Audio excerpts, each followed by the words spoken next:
धन्यवाद आनंद वर्धन जी। आज आपने एक बहुत अच्छी खबर सुनाई। मैं तो सबसे पहले मुबारक आपको देता हूँ, आपके पब्लिक इंडिया को, उसकी सारी टीम को, कि आपने ये एक अभियान बनाया हुआ है कि लोगों को जागृत करना। और पब्लिक इंडिया के साथ आनंद जी जो आप कर रहे हैं, मैं आपको बार बार पूरे देश की तरफ से, इंसानियत की तरफ से भी मुबारक देता हूँ कि ये जो फैसला आज आया है उसमें आपका भी हाथ है। जो हम कहते हैं ना, captain is as good as the team. Similarly we get the government we deserve, we get the judiciary we deserve. अगर आप जैसे लोग और आपके साथी 15-20 शेरनियाँ बोल रहे हैं आज देश में खुल के, उन सबको भी मैं मुबारक देता हूँ इस फैसले की। और सबसे बड़ी मुबारक तो हमारे दोस्त, मेरे प्रिय मित्र, बड़े भाई हैं जगदीप छोकर जी को और एडीआर को, कि उन्होंने अपना अभियान जारी रखा, हताश नहीं हुए, डिस्करेज नहीं हुए ऐसे माहौल में भी जो पिछले 10 साल से चल रहा है। मैं बिना झिझक के कहता हूँ कि पिछले 10 साल की सबसे अच्छी खबर, सबसे स्ट्रॉन्ग खबर, सबसे जिसको कहते हैं प्रोफाउंड, जिसमें सब्सटेंस है, वो वाली खबर। इसलिए मैं सुप्रीम कोर्ट को भी, मैंने पहले भी आपसे जिक्र किया था कि वो मेरे दोस्त, मेरे जो क्लासमेट रोहिंटन नारीमन जब से रिटायर हुए तो मैं इन सब जजेस का सीनियर हो गया। तो छोटे भाई बहन हैं, जब इनको मैं सलाह देता हूँ, बल्कि सलाह भी नहीं देता, मैं हमेशा ये कहता हूँ ये मेरा आइडिया है, आपको पसंद आए तो ले सकते हैं। तो भाषण देना तो बहुत दूर की बात है। तो जब छोटे भाई बहनों को आप क्रिटिसाइज करते हो, तो आज मैं ये भी कह सकता हूँ कि जीते रहो बेटा। जो जस्टिस चंद्रचूड़ ने अपने बाकी दोस्तों के, साथियों के साथ जो जजमेंट दी, इसमें खुशी की और भी बात यह है कि खाली जस्टिस चंद्रचूड़ जो चीफ जस्टिस, आपको पता है, जस्टिस संजीव खन्ना जो नेक्स्ट चीफ होंगे, जस्टिस पार्डीवाला और जस्टिस गवई भी जो चीफ जस्टिस बनेंगे, इनको भी, मनोज मिश्रा जी को भी, सभी जजेस को, कि पिछले 10 साल में आपने आज एक ऐसा काम किया है कि जिससे लोग ये गाना गा सकते हैं कि आप आए तो ज़िंदगी आई, बाद मुद्दत के ये घड़ी आई, आप आए तो ज़िंदगी आई, इश्क मर मर के कामयाब हुआ। तो ये जो मर मर के जो इश्क कामयाब हुआ है, जो मैं कहता हूँ आनंद वर्धन जी, आपके पब्लिक इंडिया को फिर से मुबारक, और आपके सब दोस्तों को, 15-20 शेरनियाँ, उनको, ये सब पूरे देश को मुबारक की बात है। जो जजमेंट आपका ने जिक्र किया कि इलेक्ट्रोल बॉन्ड की, जो पॉलिटिक्स में जो इलेक्ट्रोल बॉन्ड, कुछ दर्शकों को आपको बताना होगा कि इलेक्ट्रोल बॉन्ड स्कीम 2017 में आई थी, जिसमें पार्लियामेंट ने ये कानून पास कर दिया कि कंपनीज जो हैं वो जितना मर्जी पैसा 10-10 लाख के बॉन्ड लेके और किसी भी पॉलिटिकल पार्टीज को दे सकती हैं। देखिए जरा, आम आदमी 2000 से ज़्यादा नहीं दे सकता।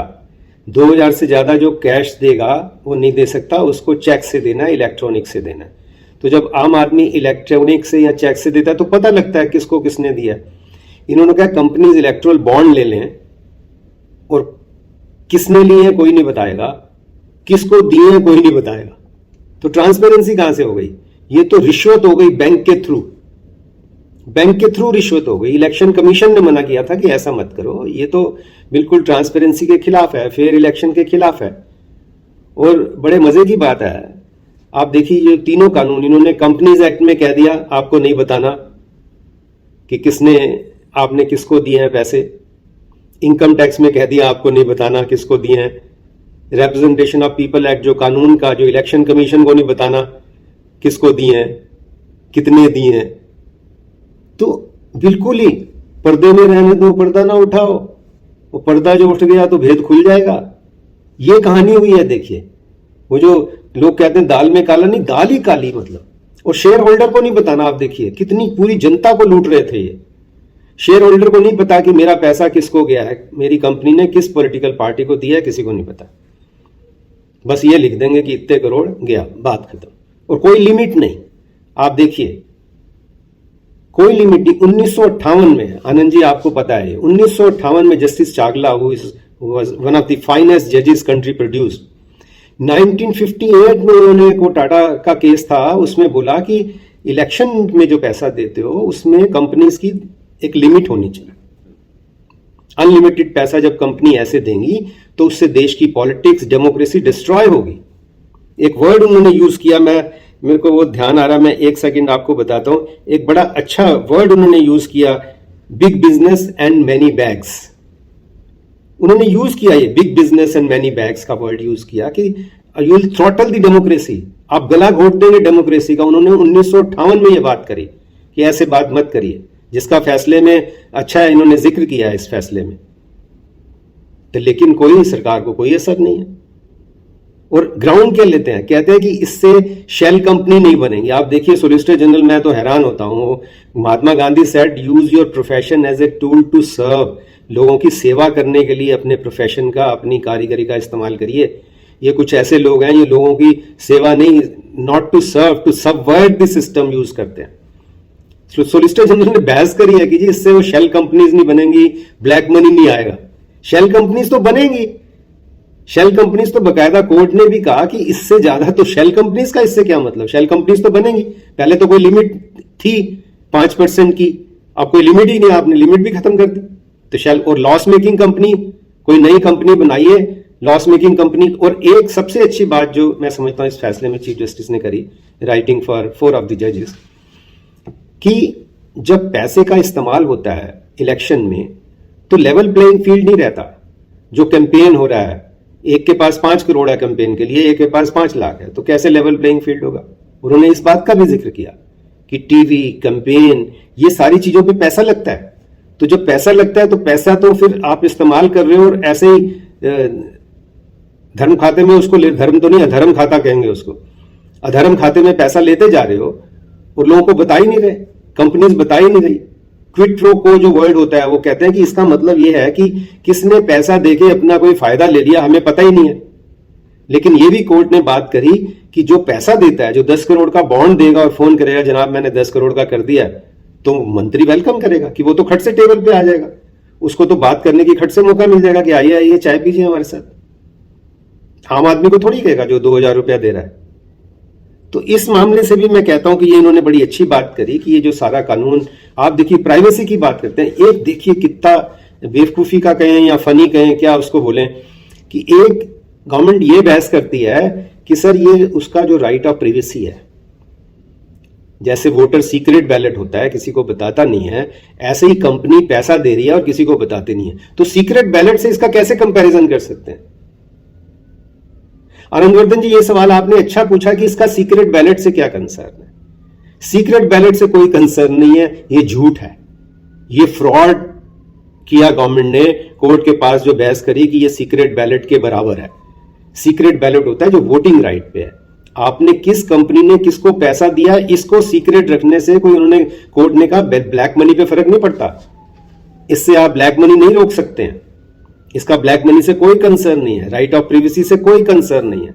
वो जो जजमेंट आपको भी पता है, वो बड़ी एक फेमस जजमेंट केपी पुट्टा स्वामी की जो जजमेंट, 9 जजेस की जजमेंट जो आई, जिसमें उन्होंने बताया कि राइट ऑफ प्राइवेसी क्या होता है। ये आप सोचिए कि government council, attorney general, solicitor general बहस कर रहे हैं उस जजमेंट के खिलाफ। अब आम आदमी को थोड़ी पता है कि 9 जजों ने जो जजमेंट दी है, दर्शकों को पता होनी चाहिए, ये दी थी कि आपका राइट टू प्राइवेसी है, मेरी प्राइवेट लाइफ में क्या है मैं किसी को नहीं बताना चाहता। लेकिन मैं जो अपनी कंपनी के करोड़ों रुपए दे रहा हूं वो प्राइवेट लाइफ है क्या, उसको कैसे कंपैरिजन कर रहे हैं आप देखिए। तो कितना मैं समझता हूं इतना जो इन्होंने पाप किया था 2017 से, सोचिए 6 साल से ये पेंडिंग था और कोई कोर्ट डिसीजन नहीं ले पा रही थी। मैं इसलिए भी मुबारक देता हूं अपने छोटे भाई बहन, ये सब जो जज हैं इनको, कि आपने एक डेमोक्रेसी की हेल्प करी है। इस जजमेंट से हमें देश की डेमोक्रेसी पे प्राउड होगा, लेकिन बात इस पे खत्म नहीं होती।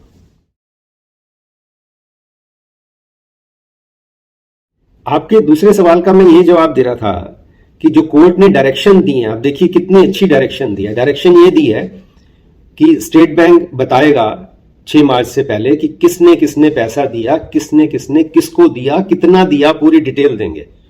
और वो इलेक्शन कमीशन को बताएंगे और इलेक्शन कमीशन 13 मार्च तक सारी चीजें पब्लिश करेगा, अपनी वेबसाइट पे डालेगा, ताकि लोगों को पता लगे किस कंपनी ने किसको कितना पैसा दिया है। तो इसलिए भी जो डेमोक्रेसी जो कहते हैं ना कि sunlight is the best disinfectant, जो दिन के अंधेरे में, जो रात के अंधेरे में काम कहते हैं, चोरियां होती हैं, क्राइम होते हैं, रात को होता है, अंधेरे में होता है। इन्होंने इसलिए कहा कोर्ट ने कि आप रोशनी में लाइए सब कुछ, सबको पता लगे, ताकि कोई क्राइम ना हो।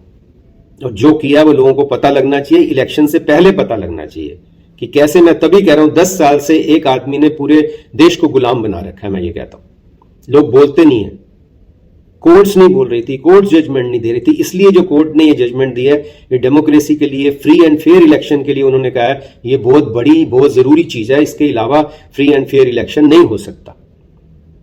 तो एक बात जो आप पूछ रहे थे, इसका एक ये भी मैं समझता हूं, you are right Anand Vardhan जी, कि ये सारा पैसा जितना अब तक लिया है इनको ये वापस करना चाहिए, क्योंकि ये चोरी का पैसा है। जब कोर्ट ने कह दिया अनकॉन्स्टिट्यूशनल है, इलीगल है, तो ये चोरी का नहीं, ये तो डकैती का है। चोरी तो वो होती है जो लुके छुपे करते हो, लेकिन किसी के सिर पे डंडा मार के या डंडा दिखा के करते हो, डकैती या रॉबरी होती है, उसकी सजा और भी ज्यादा है। तो ये डकैती का और रॉबरी का जो पैसा है, ये सारा इनको वापस देना चाहिए, नंबर एक। नहीं देते तो इनकम टैक्स को अटैच करना चाहिए। दूसरा, आप ये आनंद वर्धन जी जो सवाल पूछ रहे थे, इसका जवाब यह है कि जो भी लोग क्राइम करते हैं, वो आदमी जो भी क्राइम करता है उसको उस केस के एक्ट के मुताबिक सजा होती है। लेकिन जब कोई कंपनी क्राइम करती है या कोई पार्टी क्राइम करती है, तो जो लोग भी उस पार्टी के, कंपनी के इंचार्ज होते हैं, as per custom act, IPC act, PML act, ये जो मनी लॉन्ड्रिंग, सब में जो लोग उस कंपनी के, उस पार्टी के इंचार्ज हैं, उनको सजा होनी चाहिए। ये कानून है हर एक्ट में, custom, excise, gold control, foreign exchange, PMLA, UAPA, सब में। तो इसमें भी इसलिए जितने भी ये इंचार्ज हैं, प्राइम मिनिस्टर मोदी जो हैं, अमित शाह हैं, डिफेंस मिनिस्टर हैं, पार्टी प्रेसिडेंट हैं, स्पोक्स पर्सन है, जो ये सारे कहते हैं ये सब ठीक है, तो इन सबको सजा होनी चाहिए। क्योंकि ये सब पैसा जिसने भी इस्तेमाल किया, किसी भी पार्टी में for that matter, I am not saying only BJP, जिस भी पार्टी ने जितना पैसा अगर यूज किया है, उस पार्टी के जो उस वक्त इंचार्ज हैं, जो उसका फायदा उठा रहे हैं, उन सबको सजा होनी चाहिए, उन सब पे केस चलने चाहिए और रिजाइन तो करना ही चाहिए। पहली बात, इतना बड़ा तमाचा जब कोर्ट ने आपके मुंह पे लगाया है, जब जनता को, दुनिया को बताया है। मैं यहां यूएस में पढ़ता हूं, तो मैं, आप आनंद वर्धन जी हैरानी होगी, लोग एम्बेरस करते हैं। 50 कंट्री के यहां बच्चे पढ़ते हैं, यंग बच्चे, जो नर्सरी का फर्स्ट ईयर का बच्चा कहता है किसी जजमेंट को क्रिटिसाइज करो तो मेरे को कहता है what about your electoral bond. Embarrass करते हैं कि ऐसी जजमेंट, ऐसा कैसा चल रहा है। अब मैं प्राउड से कह सकता हूं that the court has set aside, आप जिसकी बात कर रहे थे, कोर्ट ने उसको सेट असाइड कर दिया। तो ये भी एक बहुत सी जरूरी है, मेरे को लगता है कि ये जो इन्होंने डकैती की है, इन सब पे केस चलने चाहिए, इन सबको सजा होनी चाहिए। केस तो, रिजाइन तो मिनिमम करना चाहिए इनको पहले, जरा भी शर्म है, जरा भी शर्म है। और एक कोर्ट के लिए भी मेरा, जैसे मैं कहता हूं मेरे छोटे भाई बहन हैं ये सारे जज, इनके लिए भी मेरा एक सुझाव तो नहीं है, एक आइडिया है, या आप समझ लीजिए एक, मैं जस्ट मेकिंग यू थिंक कि आज की और समस्या क्या है। कंप्यूटर जस्टिस नहीं चाहिए, कंप्यूटर जस्टिस तो पंचायत भी कर देते थे। आज की रिक्वायरमेंट डेमोक्रेसी को बचाने के लिए सबसे बड़ी क्या है, जिसकी आप सब ने, जजेस ने ओथ ली है, वो ये ली है कि free and fair election free and fair हो ही नहीं सकता जब तक आप बैलेट पेपर नहीं लाएंगे। और एक नर्सरी का बच्चा जो नर्सरी, एलएलबी की नर्सरी में, कानून की नर्सरी में एडमिशन लेता है, उसको भी ये पता है, वो भी ये बताता है कि कोई भी फैसला, कोई भी ऑर्डर, अगर मैं कोर्ट को कहता हूं कि जी ये फैसला कर दीजिए, और मैं कोर्ट को कहता हूं इससे किसी को नुकसान नहीं है, सिर्फ फायदा है, तो जिस फैसले से किसी को भी नुकसान नहीं है, बैलेट पेपर से नुकसान किसको है आप बता दें, तो वो फैसला तो कोर्ट को खट से करना चाहिए।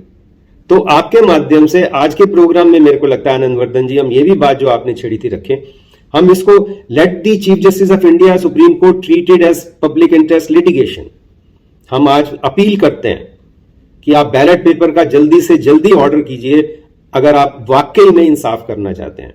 एक दो फैसले से काम नहीं चलेगा, जिंदगी की असली उड़ान अभी बाकी है, आगे अभी और इम्तिहान बाकी हैं। अभी तो नापी हमने मुट्ठी भर जमीन, आगे सारा आसमान बाकी है।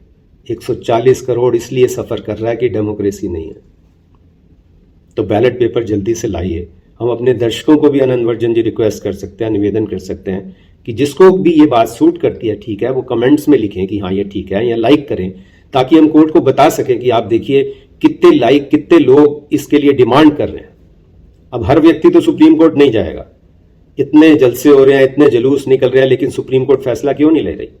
ये तो सवाल पूछना पड़ेगा हमें। Nation wants to know. Arnab तो नहीं पूछेगा, कोई भी गिरा हुआ जर्नलिस्ट, गोदी मीडिया तो नहीं पूछेगा, वो तो बिक चुके हैं जो, वो तो पूछेंगे ही नहीं। तो इसलिए तो आपका बहुत बहुत धन्यवाद आनंदवर्धन जी। फिर से आपको, पब्लिक इंडिया को फिर से बहुत बहुत मुबारक, सुप्रीम कोर्ट को फिर से मुबारक, एडीआर जगदीप छोकर को जो 15-20 शेरनियां देश के लिए बोल रही हैं, ये उन सबको मुबारक है। ये उन सबका एफर्ट है जो ये बोल रहे थे कि सुप्रीम कोर्ट क्या कर रही है, सुप्रीम कोर्ट कहाँ कहाँ गलती कर रही है। तो जब तक हम बताएंगे नहीं कि सुप्रीम कोर्ट ने कहाँ गलती की है, जब हम बताएंगे नहीं, तो सुप्रीम कोर्ट भी तो हम ही में से लोग निकल के आ रहे हैं। तो फिर से सब जजेस को, जगदीप छोकर जी को, आनंदवर्धन जी, पब्लिक इंडिया, सबको फिर से मुबारक। मेरा ईमेल आनंदवर्धन जी आप शेयर कर सकते हैं, ashok arora2310 gmail.com। Thank you.